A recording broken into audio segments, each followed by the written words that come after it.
स्वागत है आपके अपनी यूट्यूब चैनल ऋषभ क्लासेज में। आज की वीडियो में हम बात करने वाले हैं काफ़ी महत्वपूर्ण टॉपिक पर जो कि यूपी डीएलएड एडमिशन से जुड़ी होने वाली है। जैसा कि आप लोग को दिख रहा होगा कि आज की टॉपिक होने वाली है सीजीपीए वर्सेस एसजीपीए। देखिए, बहुत सारे स्टूडेंट जो कि फॉर्म फिल कर रहे हैं उनको सीजीपीए और एसजीपीए का कन्वर्जन में दिक्कत हो रहा है, तो हम उस टॉपिक पे बात करेंगे। देखिए, साथ ही साथ बात करेंगे कि आप लोग की जो साइट है बहुत ही स्लो चल रही है, इसलिए आवेदन की जो संख्या है बहुत ही कम हो पा रहे हैं। तो आप लोग घबराइए बिल्कुल नहीं। जैसी स्थितियां बन रही है, मे बी मोस्ट प्रोबेबली 100% तो नहीं कर सकता, बट फॉर्म का जो डेट बढ़ने के चांसेस हैं वो बढ़ गई हैं, क्योंकि देखिए बहुत सारी जगह से ये समस्याएं निकल के सामने आ रही है कि फॉर्म फिल नहीं हो रहा है। तो इस कंडीशन में देखिए, साइट तो पीएनपी का कभी भी एकदम प्रॉपर चला नहीं है। रिजल्ट भी आता है तो रिजल्ट भी चेक करने में कम से कम 2 से 3 दिन लग जाता है। तो इसलिए आप इस चीज़ को लेके बिल्कुल मत परेशान होइए कि साइट सही होगी या नहीं सही होगी, ये अलग चीज़ें हैं। आप रात में, दिन में, सुबह शाम जब भी हो सकता है आप अपना फॉर्म फिल कर दीजिए और लास्ट डेट का वेट मत करिए, क्योंकि लास्ट डेट आते आते फॉर्म का जो साइट का जो सर्वर होगा वो और ही भी बिजी होगा, जिससे आपको फॉर्म भरने में बहुत सारी कठिनाइयाँ हो सकती हैं। ठीक है, डॉक्यूमेंट वगैरह की वीडियो में ऑलरेडी अपलोड कर चुका हूँ, तो आप लोग देख लीजिए क्या क्या डॉक्यूमेंट लगेंगे आपको। बाकी नेक्स्ट वीडियो में आप लोग को स्टेट रैंक के बारे में बता दूंगा। आप लोग का स्टेट रैंक 16 तारीख को आ रहा है, तो सारी चीज़ों पे बात होगी धीरे धीरे, तो आप लोग चैनल से जुड़े रहिए। ठीक है, तो आइए हम बात करते हैं मेनली सीजीपीए और एसजीपीए है क्या।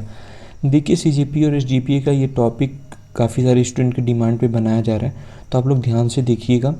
देखिए, यहाँ पे जैसा कि आप लोग को दिख रहा होगा कि यूपी डीएलएड एडमिशन 2024-26, ठीक है, 2024 और 26 का सत्र चलने वाला है। तो आप लोग ध्यान से वीडियो को लास्ट तक देखिएगा। अगर वीडियो नहीं समझ में आती तो आप फिर से देख लीजिएगा, आपको सारे डाउट दूर हो जाएंगे। ठीक है, तो देखिए सीजीपीए, देखिए अगर हम सीजीपीए और एसजीपीए की बात करें ना, तो सीजीपीए, देखिए सीजीपीए का जो फुल फॉर्म है वो क्या है, क्यूमुलेटिव ग्रेड पॉइंट एवरेज। ठीक है, और एसजीपीए का फुल फॉर्म की बात करें तो इसका जो फुल फॉर्म है सेमेस्टर ग्रेड पॉइंट एवरेज। देखिए, यहाँ पे एसजीपीए का हमें कोई लेना देना नहीं है हमारे फॉर्म में। एसजीपीए का मतलब होता है जो आपके सेमेस्टर वाइज ग्रेड पॉइंट बनते हैं उससे यहाँ पे है, तो हमें एसजीपीए का वहाँ पे कोई भी मतलब डाटा नहीं फिल करना है। हमें डाटा फिल करना है सीजीपीए। सीजीपीए का मतलब ये होता है कि आपके जो तीनों साल के आपने 3 साल के, 4 साल के, जितने भी ईयर के आपके जो ग्रेजुएशन होंगे, ग्रेजुएशन में टोटल सेमेस्टर का और टोटल ईयर का जितना भी आपका नंबर होगा, टोटल नंबर को हम रिप्रेजेंट करते हैं सीजीपीए से। ठीक है, क्यूमुलेटिव ग्रेड पॉइंट एवरेज। अच्छा, तो यहाँ पे देखिए हम बात करते हैं कि अगर हम देखिए सीजीपीए और एसजीपीए की बात करें ना, तो यहाँ पे नेक्स्ट स्लाइड पे हम देखते हैं। तो यहाँ पे अगर देखिए सीजीपीए, अगर हमें देखिए मान लीजिए आपका जो सीजीपीए है, सीजीपीए, ठीक है, आपका सीजीपीए आ रहा है 9 पॉइंट। ठीक है, एज्यूम दैट, हम ऐसे मान के कर रहे हैं, आप भी आपके मार्कशीट में जो भी सीजीपीए दिया होगा आप वहाँ पे इसको लिखेंगे, जैसे जहाँ पे हम 9.0 लिखे हैं। ठीक है, अब देखिए कई सारे यूनिवर्सिटी में 10 से मल्टीप्लाई किया जा रहा है और कई सारी यूनिवर्सिटी में 9.5 से मल्टीप्लाई किया जा रहा है। तो आपकी जो भी यूनिवर्सिटी होंगी तो उसके अकॉर्डिंग जो मोस्टली किया जा रहा है वो 9.5 से किया जा रहा है। ठीक है, तो हम इसमें क्या करेंगे, मल्टीप्लाई बाई 9.5। तो 9.5 का मल्टीप्लाई करके हम इसको किस में कन्वर्ट कर लेंगे, परसेंटेज में। तो जब हम 9.5 का मल्टीप्लाई 9 में करेंगे तो आएगा कितना, 85.5%। ठीक है, तो ये आ गया 85.5%। लेकिन हमें जो फॉर्म में फिल करना है वो परसेंटेज में करना नहीं है, फॉर्म में हमें प्राप्तांक और पूर्णांक से मतलब है। ठीक है, तो फॉर्म में प्राप्तांक और पूर्णांक चाहिए, तो हम कैसे निकालेंगे, ध्यान से देखिएगा।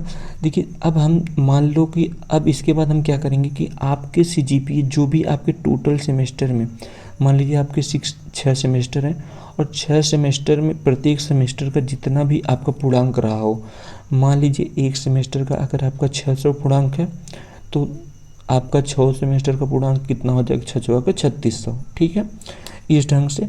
बाकी हम आपके मान लेते हैं, एक एज्यूम कर लेते हैं कि आपका टोटल पूर्णांक 1800 है।